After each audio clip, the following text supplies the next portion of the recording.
Umuntu niyo nyamaswa mbi ya mbere. Umuntu ashaka kwica mugenzi we nta kintu bapfuye habe na gatoya, ahubwo ari uko atekereje ku bimwe afite byinshi bigiye bitandukanye, akamugirira ishyari, umushiha, bigatuma avamo gupfa. Imiterere ya buri muntu ntabwo igaragara uko agenda mu nzira cyangwa se uko twicaranye buri munsi, ahubwo kugira ngo ubone imiterere ya muntu bisaba kuba hari ikintu gito kibaye gatogo kiba cyahagurutse ibyo bintu. Iyo habaye impanuka, intambara se cyangwa ibindi, niho ubonera ubuzima bwa muntu mu by'ukuri, aho umuntu ahita agenda akaba yasahura umuntu kuko amaze gupfa. Imodoka nikubitira umuntu Kacyiru cyangwa se ikakubitira umuntu Nyabugogo, mbere yuko baterura umuntu muri abo bazaza guterura hazaba harimo abaje kwiba. Mu bazamuterura harimo n'abazaza bagakora mu mufuka. Ntabwo ibi bintu wakabyumvishe gutyo umuntu uwo ari we wese, gusa umuntu wese aho ava akagera uri inyamaswa mbi. Dufite imiterere yacu ihindagurika umunsi ku munsi, nubwo kano kashobora kuva ko ibi utabikora, ariko hari isaha iza ukaba wabikora bitewe n'igihe runaka. Kugira ngo ubyemere neza, inshishi cyangwa se zino udusimba duto cyane, rimwe na rimwe nabwo tubonesha amaso kuko tumwe ari duto cyane, ariko iyo uryamye twigusanga mu buriri nibwo ubibona neza. Ubuzima bwa buri munsi bwacu bujyanye n'iterambere, nicyo cyo kiturokora kuba nta muntu n'umwe ugenda ngo ahure n'undi ngo abe yamuhitana. Ni uko dufite kuba twarasirimutse mu mitwe yacu, tukaba dutekereza. Gusa kandi nanone gusirimuka rimwe na rimwe bijya bijyana n'ibi bintu by'ubugome, kuko kenshi na kenshi iyi si twiyubakiye ijyanye na capitalism dusanishe, ndetse rimwe na rimwe n'amadini ndetse n'ibindi bintu tugiye tubamo ni capitalism. Capitalism ni inyungu zacu zigendera kandi ku kindi kintu. Capitalism twubatse twe ku giti cyacu, ntabwo tujya twita ku bandi, ahubwo twita ku nyungu zacu. Njyewe nunguze nunguke cyangwa se ninjize, abandi bashake bahombe ntabwo bindeba.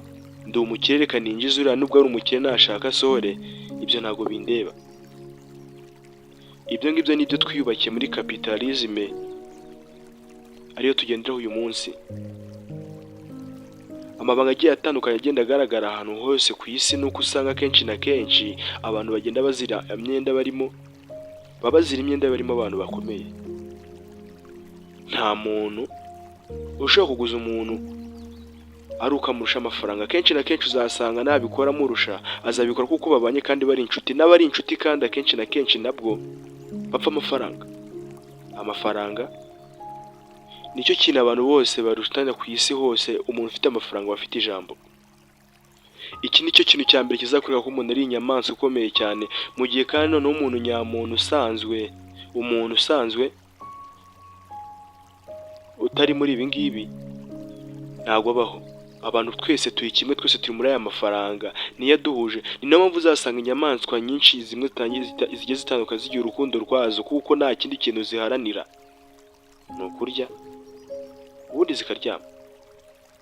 Abantu muri politiki iriho ni amafaranga. Ikindi kintu kibajya bakoresha nk'iturufu ni igitsina.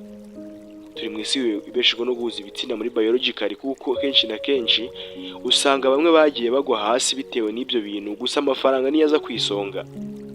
Uwo wemera kuba yatega ubuzima bwe kugira ngo agurije politiki hasi, nawe nta mafaranga bamuha. Njye nitwa Dominique Xavier.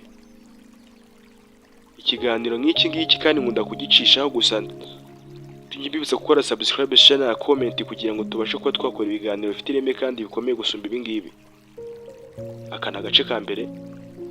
Agace ka kabiri tuzakabacisha hejuru, ariko gacukumbuye karimo byose, imvano y'ibi ngibi ndetse n'impamvu yabyo, kugira ngo twese dusobanukirwe.